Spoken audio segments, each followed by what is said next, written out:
Sepatu lokal pasti niru. Tapi kenapa gitu ya? Oke, gue disclaimer dulu. Nggak semua sepatu lokal itu niru. Tapi sebelum ke sana, kayaknya kita perlu tahu dulu gimana caranya bikin sebuah sepatu secara garis besarnya.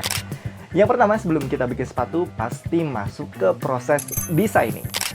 Proses ini itu adalah proses paling awal sebelum kita bikin sepatu. Nentuin mau bikin sepatu untuk apakah, larikah, basketkah, sepak bolakah, dan lain sebagainya. Selanjutnya, desainer tuh pasti bakalan ngedesain si sepatunya. Desainer pasti bakalan eksplorasi sekreatif mungkin buat bikin sepatunya nanti. Proses yang selanjutnya adalah proses prototyping. Nentuin mau pakai shoelace yang kayak gimana, pola uppernya, material uppernya, solnya, dan sebagainya. Nah, di proses inilah yang makan banyak banget waktu sama tenaga. Jangan lupa juga sama kekuatan finansial dari si pembuat sepatunya. Dan salah satu hal yang makan banyak banget sumber daya dalam hal ini keuangan adalah proses pembuatan sol sepatunya. Kita harus tahu kalau sol dari sebuah sepatu itu dibikinnya pakai cetakan. Bahkan dulu Nike pas waktu masih kecil itu bikin cetakan outsole-nya dari cetakan kue waffle.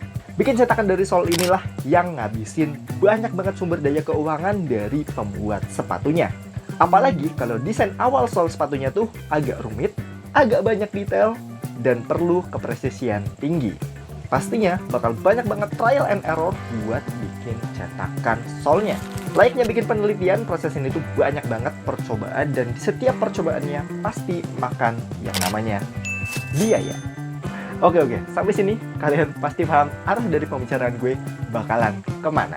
Ya, keterbatasan sumber daya di kebanyakan produsen-produsen sepatu lokal kita, terutama yang baru-baru ini muncul, tentu akan sangat struggling buat mengakomodasi proses pembuatan sol ini jika dibikin dari nol besar. Apalagi ditambah nanti harus bikin puluhan sampai ratusan cetakan sol untuk beberapa mesin. Tapi yang namanya orang mau usaha, nggak ada rotan, akar pun jadi. Di negara Cina sana, yang udah berpengalaman banget bikin banyak sekali sepatu dari berbagai brand, mereka menyediakan solusi dari permasalahan ini. Gimana kalau lu beli cetakan sol sepatunya aja dari OE? Atau beli sol yang udah jadi dari OE, spek materialnya bisa disesuaikan sama lu punya budget. Ya, kurang lebihnya kayak gitu. Jadi proses pembuatan sol inilah yang jadi poin paling besar yang bikin sepatu-sepatu lokal kita tuh jadi mirip-mirip sama brand-brand besar atau brand-brand luar sana. Tapi di video singkat ini gue nggak maksa kalian buat beli sepatu yang menurut kalian sendiri itu agak mirip atau mirip sama brand-brand yang udah ada sebelumnya. Karena balik lagi, duit kalian juga yang menentukan.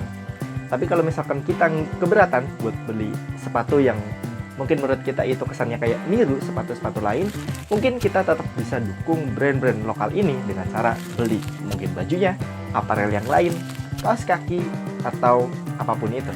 Kurang lebih gitu aja video singkat tentang kenapa sepatu-sepatu lokal kita tuh kelihatannya kayak niru brand-brand yang udah ada sebelumnya.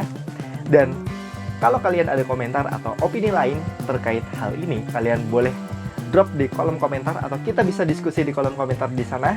Gue Nazar dari My Personal Kicks. Ciao.